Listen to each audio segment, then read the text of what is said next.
So the AI world just had one of those weeks. You know what I'm talking about, right? The kind where it feels like an entire decade of progress just got slammed into a few days.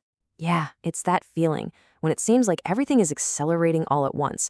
And we're not just talking about one single breakthrough here. We're talking about several, all hitting at the exact same time and pushing the boundaries in totally different directions.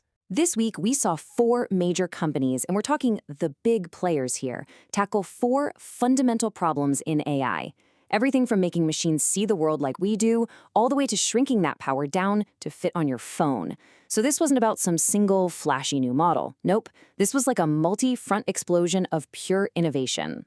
All right, so let's break it down. We're going to look at these four key challenges: the vision problem, the size problem, the complexity problem, and yep, the chaos problem. Let's get right into it. All right, first up, the vision problem. I mean, think about it. For an AI to truly get a handle on our world, it has to see it, right? But here's the thing. Teaching it to see has always been this incredibly slow, super expensive bottleneck. It relied on humans, people, manually labeling millions and millions of images. Well, until now. So Meta's new model, it's called Dino 3, just kind of shatters that bottleneck. And it does it with this really fascinating approach called self-supervised learning. The core idea is, well, it's simple, but it's also incredibly powerful. Get this.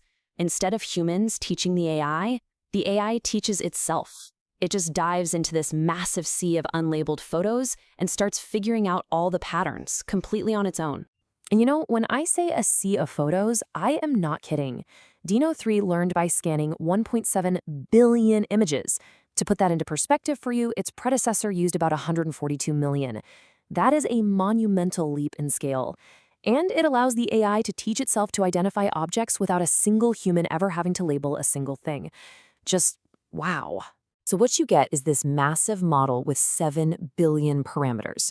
You can think of parameters as all the little knobs of knowledge that the AI can tune. But here's the really clever part. Its core knowledge is what they call a frozen universal backbone. And that word frozen is absolutely key here. It means this incredibly powerful foundation doesn't need to be retrained from scratch. Instead, you just plug in these small, lightweight adapters for whatever new job you need it to do. It's brilliant. And look, this isn't just some research paper theory. The real-world impact is happening right now. NASA, they're using it on the Mars rovers. Over in Kenya, it slashed the error rate for measuring tree canopies by a whopping 70%. For a robot, this means it can just walk into a brand new factory and instantly make sense of everything around it. The main takeaway here is that this tech is already out in the wild, solving some seriously huge problems. Okay, so while Meta was going absolutely massive, our next front shows Google tackling the exact opposite challenge. I'm talking about the size problem. How do you get truly powerful AI to run on the one device that's already in your pocket? I mean, we always hear about these giant, energy-guzzling models that live in the cloud, right? But what if you need AI that's private, that's fast, and, crucially, that works even when you're offline? Well, Google's answer is pretty simple. Think small, really small. And the difference in philosophy here is just staggering. On one side, you've got Meta's 7 billion parameter vision model, and then on the other side, you have Google's new Gemma 3 with just 270 million parameters.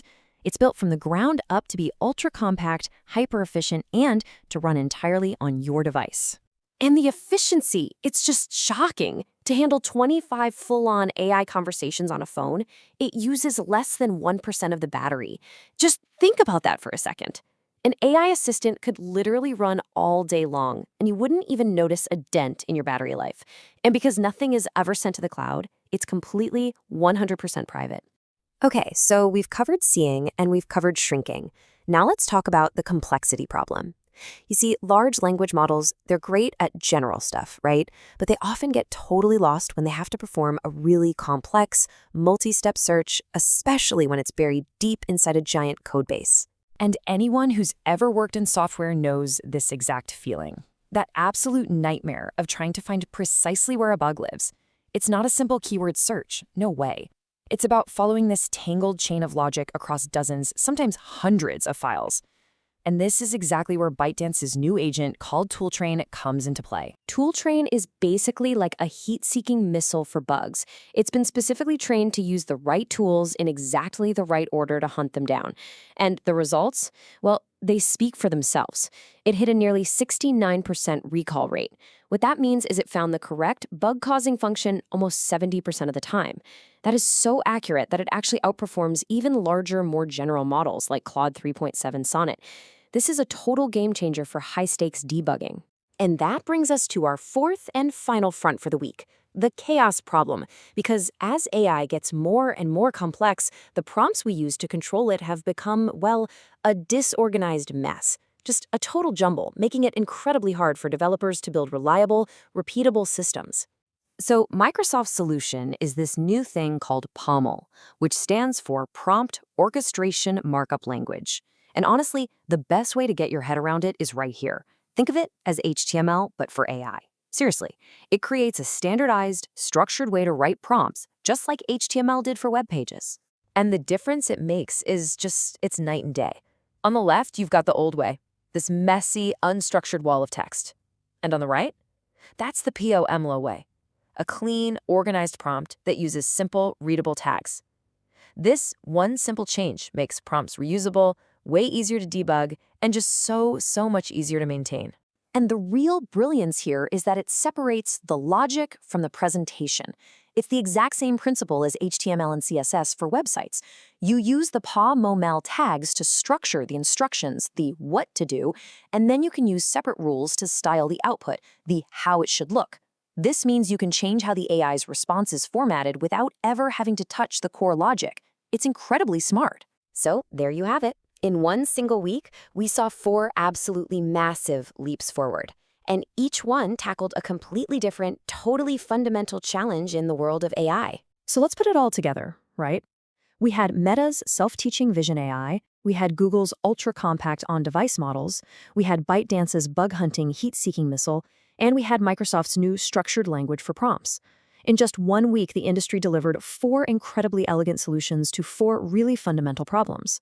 And that really leaves us with a final thought, doesn't it? We've got AI getting bigger and more powerful, and at the exact same time, it's getting smaller and way more efficient. We've got it getting surgically precise at specialized tasks, and we're building better, smarter languages just to talk to it.